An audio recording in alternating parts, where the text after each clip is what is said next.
Wow, that was incredible. Thank you to the Seattle Garages. Woo! Thank you to everyone who participated in that. Thank you to everyone in chat. Many teams, one league. And we are now joined live by two members of the Seattle Garages. We have Rain. We have our very own Lambmower. Hi. And joining us from the game band, developers of Blazeball, we have Joel. Hello. Hi, friends. Welcome to Desert Bus for Hope. Thank you for having us. Totally. Yeah, absolutely. Thank you all for both A, being up for such a wild and unique thing, and B, thank you so much to Lambmower for having the idea for this in the first place. Lamb, thank you so much for reaching out to me about this, because I didn't know that I knew a garage already. Yeah, no, we just did because we did the Twitch show with. Oh yeah, for Hectang, yeah. Yeah, they did a Halloween show. Mm-hmm. And we started talking doing more live stuff, and I was like, wait. Yeah, you just did that show a couple of weeks ago, and it's up on. Is it up on your YouTube channel or Hectang's? It's up on our YouTube channel. Yeah, that's youtube.com/thegarages. Yeah. I saw a couple folks in chat. They're different set lists as well. So if you check that one out later, you may find some Mike Townsend tracks in there, or my personal all-time favorite Garages track right now, which is "Pathetic Spineless." Yeah, and it's a good version of that song too. So. Oh my God, it's incredible. Subscribe. Yeah. So for folks in the chat, the Seattle Garages are both a Blazeball team and a band, and I believe we had some questions come in here, but I've been driving a bus and I haven't had a chance to go and see them yet. Could I trouble one of my co-hosts to take over for me for a second? I've got it here for you. Oh, perfect, Erica. Thank you so much. You ready? I'm ready. Yeah. You stand relieved. Thank you. I am relieved. Whew, relieved. That was an amazing concert. I was watching off stage. It was fantastic. That was so much great. fun. Thank you. It's so good. It had all my favorite songs in it. I have never been more upset that I can't swear. We were watching you during the set. It looked like you were having an experience. I've never seen anyone more surprised by a saxophone solo in my life. So happy with that. I talk professionally. My entire job, everything I do is communication. I can't. That's it. I can't. That was great. I'll take that as a success. I thank you. I thank you. Like truly, deeply, that was amazing. And if this was the entirety of Desert Bus, I would be fine with that. I take that as a success then. Yeah. Yeah. Yeah, that was amazing because I had a bit of a sneak preview of this, obviously, because I helped set it up, but nobody else had seen what was going to happen. So that was Jacob's completely unfiltered reaction of, "Oh, this is happening now. This is wonderful." Mm-hmm. Yeah. I've got. Oh, sorry. Go ahead, Jacob. Yeah, that was it. All right. I've got some questions here that our wonderful comms team, Tim and TQ here on Alpha Flight, have helped us put together that have come in from social media. If the three of you are up for answering a few here. Yeah. Yeah, cool. Absolutely. I got a question here from Joe Sepulveda 9. What piece of Blazeball lore do you feel is the most important for new fans to know about? Ooh. Yeah. Started you off on an easy one. I think my gut instinct is always to go towards necromancy because it felt like it was such a pivotal moment in the game, and so much of what's happened lately relates back to that. Yeah. Yeah. I think probably the answer I would give is you got to know about the book opening. Because up until that point, it was just fun sports, wasn't it? It was just fun sports that were happening. And then all of a sudden, people were getting incinerated and bad things started happening. And that's when the shift happened in tone. Yeah, But that's also when, I mean, that leads into the necromancy, because that's when Jalen was incinerated. The incineration of Jalen Hot Dog Fingers. Yeah, those are both great answers, because necromancy is a great one because there's a lot of explainers written about it. So if you want to get into this weirdness and it's just you can't quite understand it, you can read about necromancy and get like a full story of it, and it'll reel you in, I think. Well, I don't have a choice now.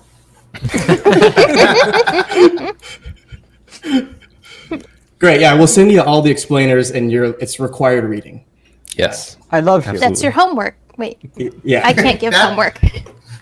No, we'll get Kathleen to assign the homework when she's back. I mean, I definitely shout out People Makes Games video on baseball. It's a great watch. So if you are wondering what this entire thing is about, that's a good place to start. Yeah, I saw a couple folks posting Kat Manning's explanation as well, which I think is a really solid one there. Yeah. Yes. Yeah, No, and the guy who made that video at People Make Games, Quinns, is an extremely nice guy also, which is a bonus. So fully recommend checking that video out. That's not shut up and sit down, Quinns, is it? Yeah. Quentin. Oh, okay, yeah. Oh. yeah. Oh, cool. Yeah. One of my other things that I have done is I helped out with their con for a couple of years here in Vancouver. Oh. So, yeah, so I'm actually very familiar with that person. That's awesome. Small world once again. Yeah. Especially when you're talking about weird, nerdy internet games that are sort of half tabletop experiences. Yeah. Half sports sim, half eldritch horror. Yeah. That's the best explanation I've ever heard of baseball. I like all those things. Yeah.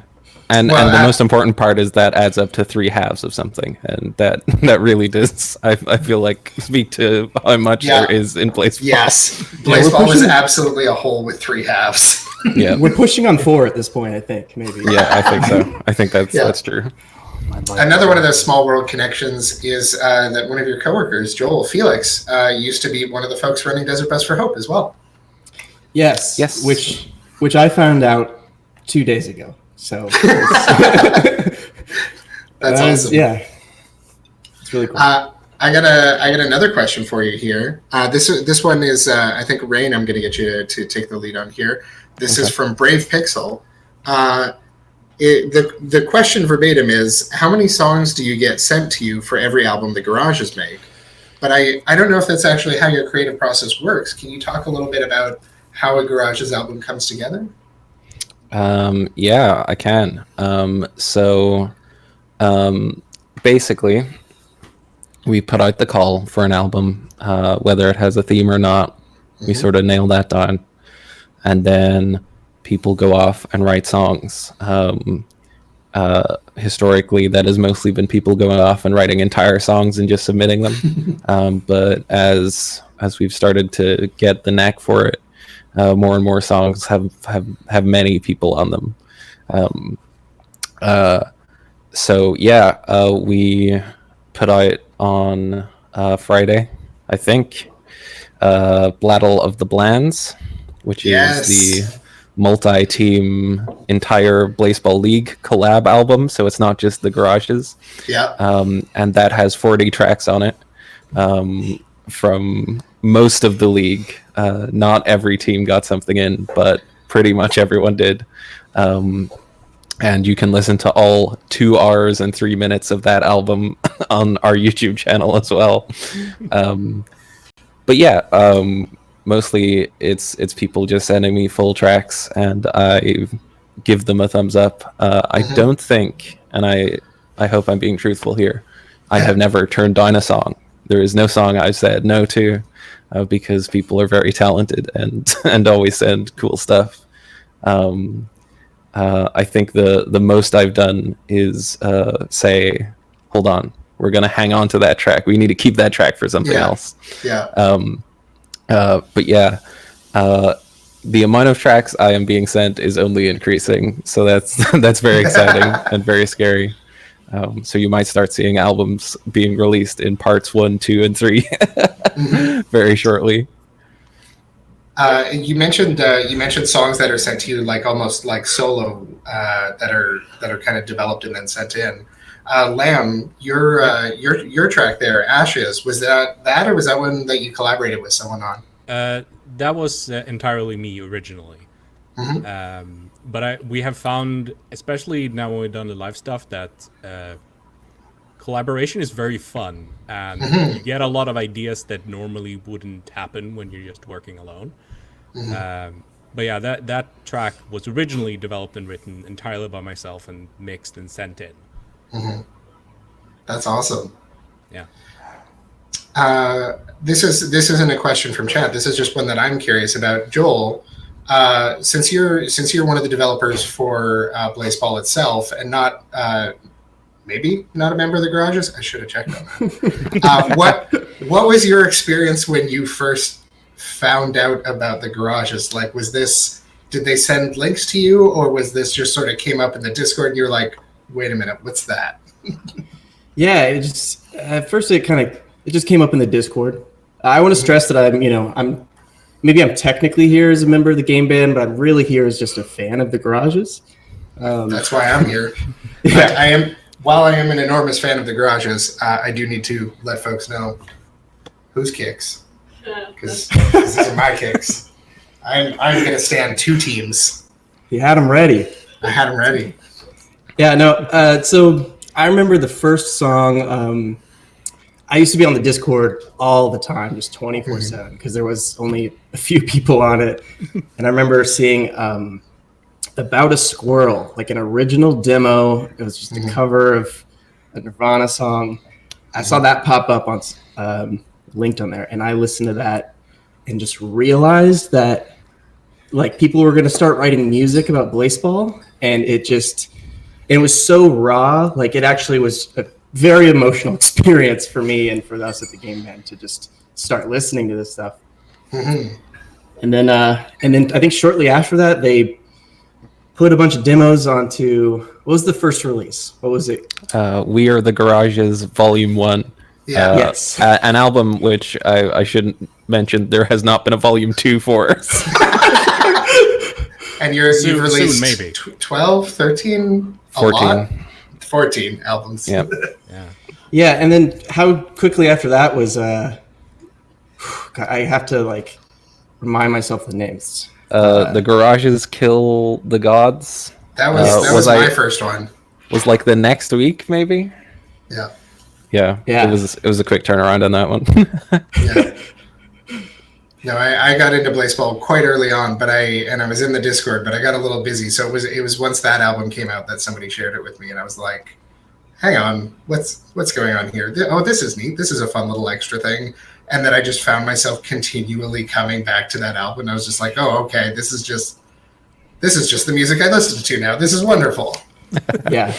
Nice. I got a redemption arc I just was stuck on for weeks. Like I played that during development of this game for like more than like several albums came out while I was still listening to that one. Yeah. It's a great album. Great album. No, but Mike Townsend knows what he's got to do.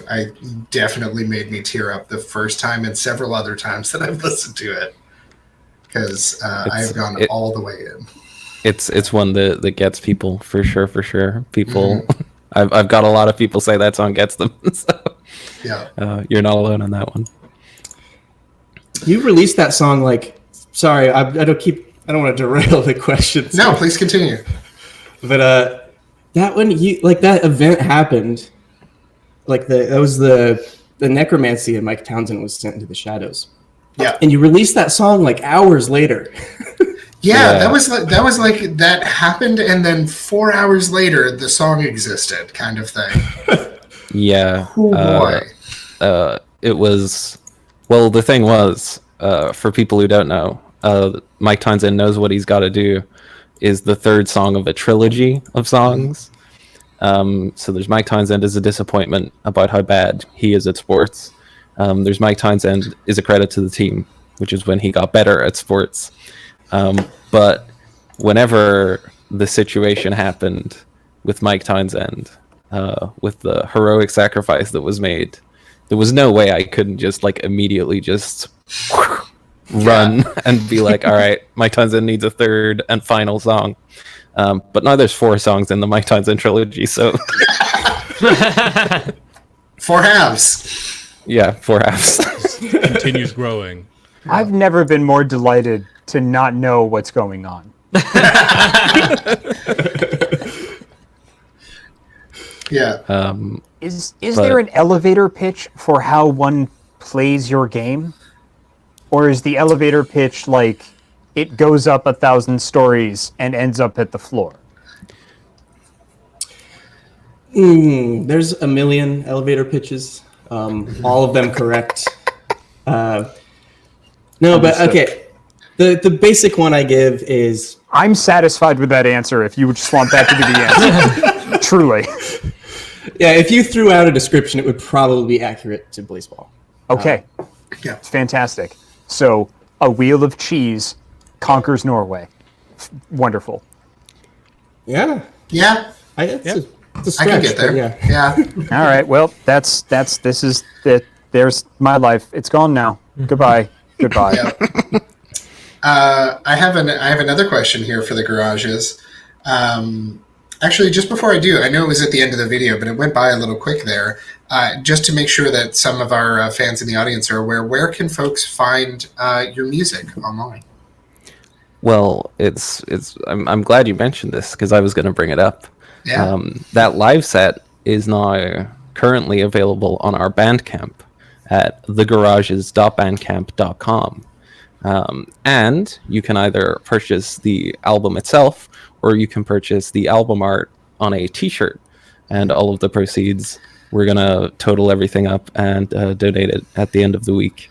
So yeah, we're not taking a cut out of that after Bandcamp takes all of its fees. The shirt and the album will, that's all going to go to Child's Play. Thank you so much. I will also mention, Yeah. we during the past 2 days, we worked out a small bonus track that is also on that album. Ooh, nice. I'm definitely going to have to go and check that out when I'm off shift. Should we say what that bonus track is, or should we just let people donate and be able to hear it as a surprise? Your call. Surprise. Yeah, It's a surprise, yeah. I think people would be very delighted either way. I think so too. It's a Awesome. delightful little thing. Yeah. Thank you very much for putting that together and for offering to donate the proceeds to Child's Play via Desert Bus this year. We really, really appreciate that.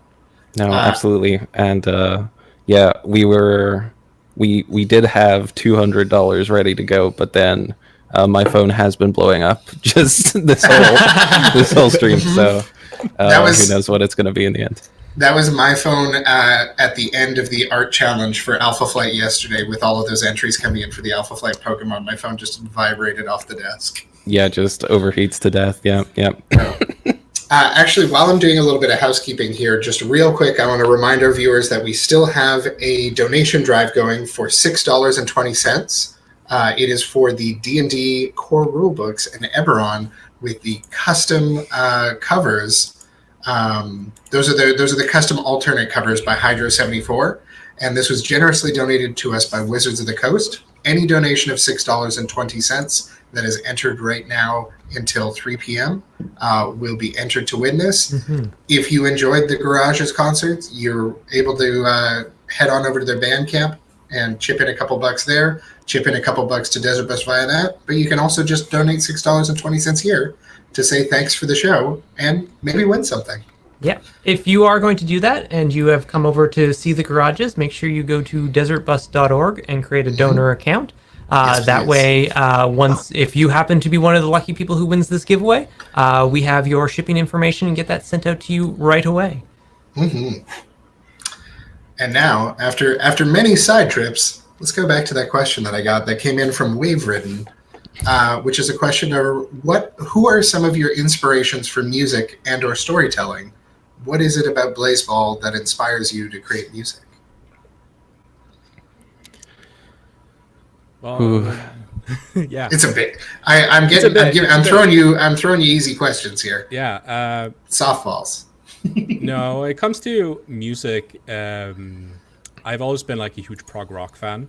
A lot because there is often like a story being told and stuff like that. So specifically, I'm a huge Steven Wilson or Porcupine Tree fan. That's my favorite band all time. And he also often in his tracks always embody a character that's telling a story.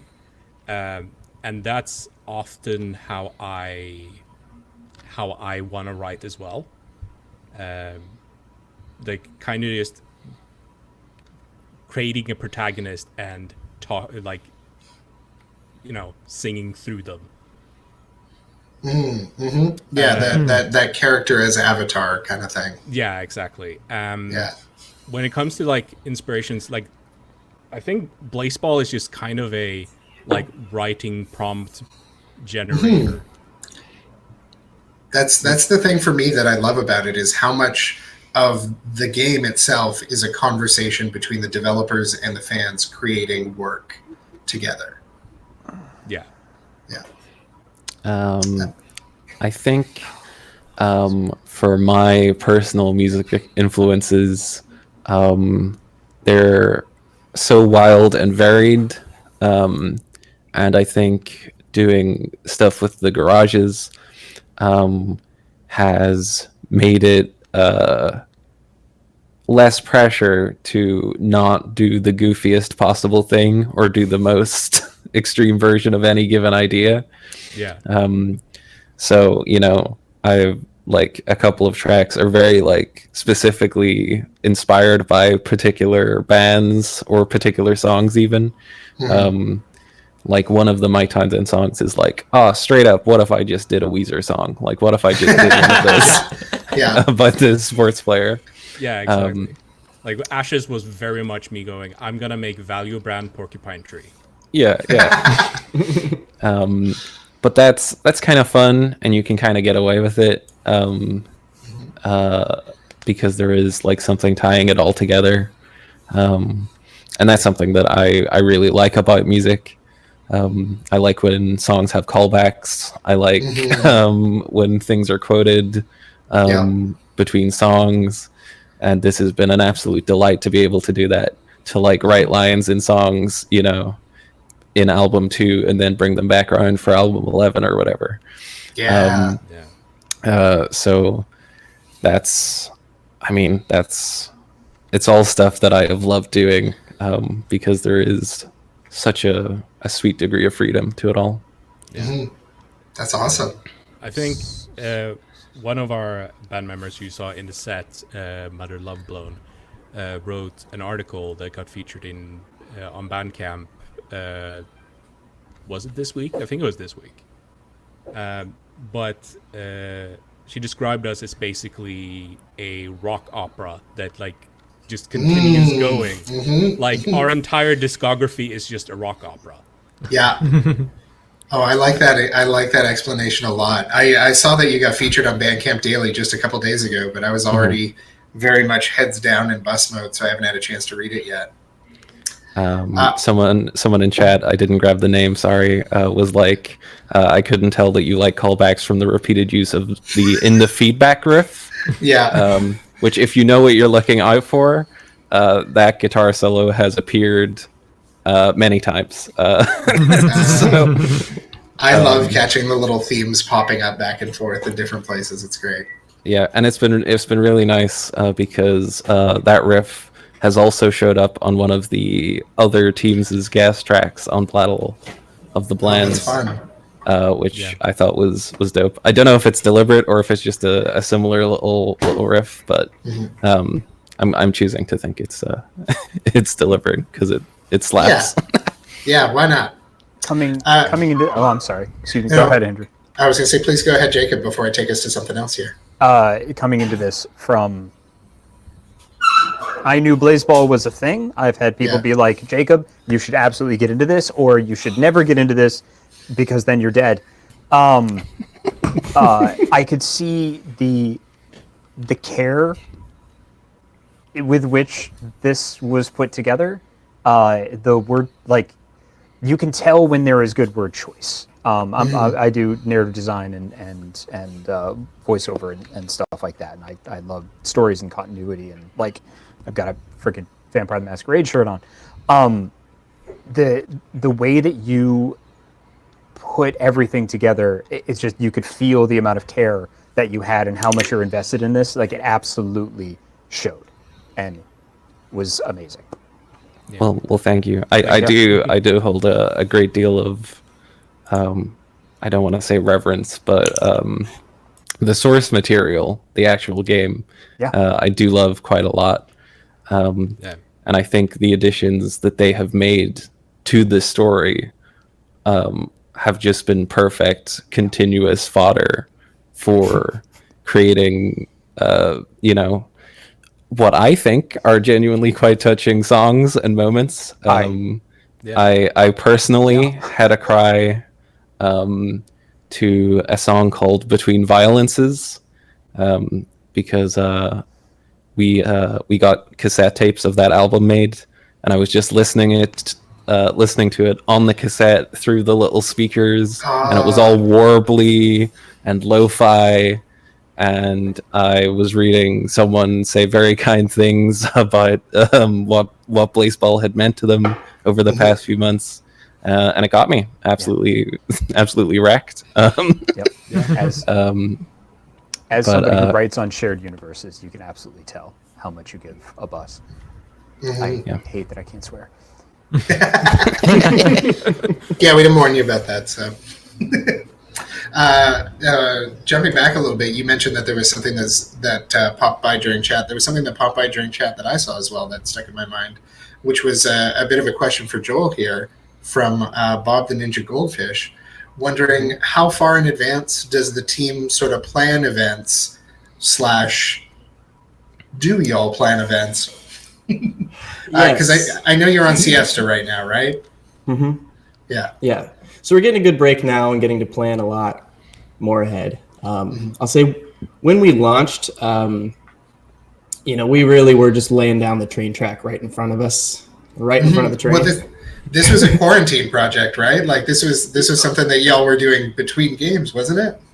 Yeah, it was a side project the ideation of this game started in March, so like late March. So to be at this point now where we're like discussing this on the stream and there's like the garages have put out so many albums, absolutely wild. Yeah, it was a side project for a bit, and it just kind of floated around and we just kept it going. We were testing with friends and just never really expecting this thing to go places. And at some point we just said, we just need to push it out there. We just need to get it out there and call it done. And we released it, and it just absolutely blew up. So at that point, like what you saw on the site was what we had planned. And from that point on, like we've been just trying to keep ahead of it. But like we've been getting better and better, especially as we get more and more help to plan ahead. And some things we are planning weeks ahead. Like I'll say the boss battle where the teams fought. That was like a kicks the door open. Morpheus and Neo are fighting moment for me, where I was just like, oh yeah, I'm gonna catch the playoffs here. And a friend of mine messaged me and was like, hey, if you aren't watching right now, you need to be watching. And I opened it up and just now there's a JRPG boss battle happening. I was like, oh wow. Like so much in Blazeball, that was a joke that we then immediately took seriously and started rebuilding. And so that's an example of something we did plan way ahead because we knew it was going to take a lot of time. But there's a ton of stuff that we can't plan ahead because it's responding to the community. It's something like we do listen to what the community is interested in. I'll back up and say a lot of the process of the game is to, put systems into the game, put all these narrative beats into the game, put like weird modifications and weird things into the game, and just see what the community latches onto. See what tools they like to play with, see what stories they lean into, and then we turn around and we build onto those. So those sorts of things we have to do week of, day of sometimes. Yeah. It's emergent storytelling, but it's also like a collaborative emergent storytelling. Absolutely. This is like the closest reference to what this is like an MMO tabletop RPG. Like that's the only way I can think of it in my mind, because it's so much like whenever I'm running a tabletop game and someone makes a joke about their uncle that lives the next town over, and you're like ha ha ha, and your hand is writing it down on your note sheet. You're like, oh, your uncle, you say? Your uncle who works at Nintendo. Okay. And then there's equal times where it's like you have something really cool planned, and then nobody cares about it, and you're like, well, but there's this amazing castle just to the west, and everyone's like, no, sorry, we don't care about the castle. Sorry, we're hanging out with this cool goblin. You described a goblin's hat, and now we are spending the entire session looking for the hat shop. They've just seen a goblin and they're like, so tell me everything about this goblin. Yeah. Cool. Yeah. Whatever this goblin's into, we're into. In Let's my do it. soul. I was going to say, I believe all three of my co-hosts here are dungeon masters who have had that experience. Yeah, no, Well, Joel is along with the rest of the game band running the wildest campaign, I think. Yeah, it's a great time. Great time. Yeah, and I do want to just say that we don't know anything more than anyone else at the garages. They will not tell us, and also I wouldn't ask because, part of the joy of making music responding to something is that, being surprised by a boss battle at the same time as everyone else is like just a joyous thing that you're immediately like, hell yeah, I'm going to write so many great songs about this. Yeah, I have very much that. Yeah. I have a rule of thumb where a lot of people ask me for spoilers, and if I ever give one, I'll give it in a way that makes it even more mysterious and questionable to them, and they'll be like, wait, what? So that's a fun way to do it. It just invites more questions. Cool. Well, I think we're kind of running up towards the ends of our time here. I just want to quickly remind folks who are watching, because it ties into being a DM, that there's barely 2 minutes remaining on that $6.20 donation drive for the D&D core rulebooks and Eberron Rising with the fancy alternate covers. I see a lot of those $6.20 donations coming in. You got 2 minutes. Get your donations in. I've seen that you've already taken us up above 260,000 onto our hour 145, and we are going to draw for that shortly after we end our call here. But before we do so, I just want to check back in with our Seattle garages and our friend Joel to see if there's anything else you wanted to say to the folks out there watching at home before we bring this to a close. I'm just gonna get right in to plugging thegarages.bandcamp.com, where you can pick the digital album up for the live set that was just on at the top of the hour, and the t-shirt of the album art. All of the proceeds, after Bandcamp takes its cut, are going to be donated to Child's Play at the end of the week. So that's something we're very excited and passionate about doing. So please do pick that up, and also continue donating via this wonderful stream. Thank you so much for having us. It's been really lovely to share the music and the joy that we find via Blazeball. Hopefully some of y'all are going to get into it. Now is the perfect time to do it. So yeah, It's on- thank you for letting us share the cultural event that is Blaseball with you all. Yeah, couldn't have said it better myself. But yeah, no, thank you very much for having us, and like doing something on the entertainment side of Desert Bus has been something I wanted to do for a very long time. So very happy that that could happen. Yeah, this has been wonderful, Lamb. Thank you. Yeah, and I'd throw in, as Rain said, it's perfect time to get into Blaseball. We're running the Coffee Cup. It's a exhibition tournament starting on Tuesday and going for about a month. I got to tell Serge, our resident coffee expert. Yes, it's going to be a great time, and I would also add, I wanted to just tell everyone that this mustache was a Desert Bus exclusive. It will never be seen again. You're all, so it's mustache for Desert Bus for Hope. Amazing. And thanks for showing up to the Q&A with it, because we mustache you many questions. So. I see what you did. Small claps, Awesome. small claps. Thank you so much, everyone. We have participated in the cultural event of Blaseball, and we will continue to do so. But for now, the Garages and I are going to head backstage and let the show continue on. Thank you, engineering.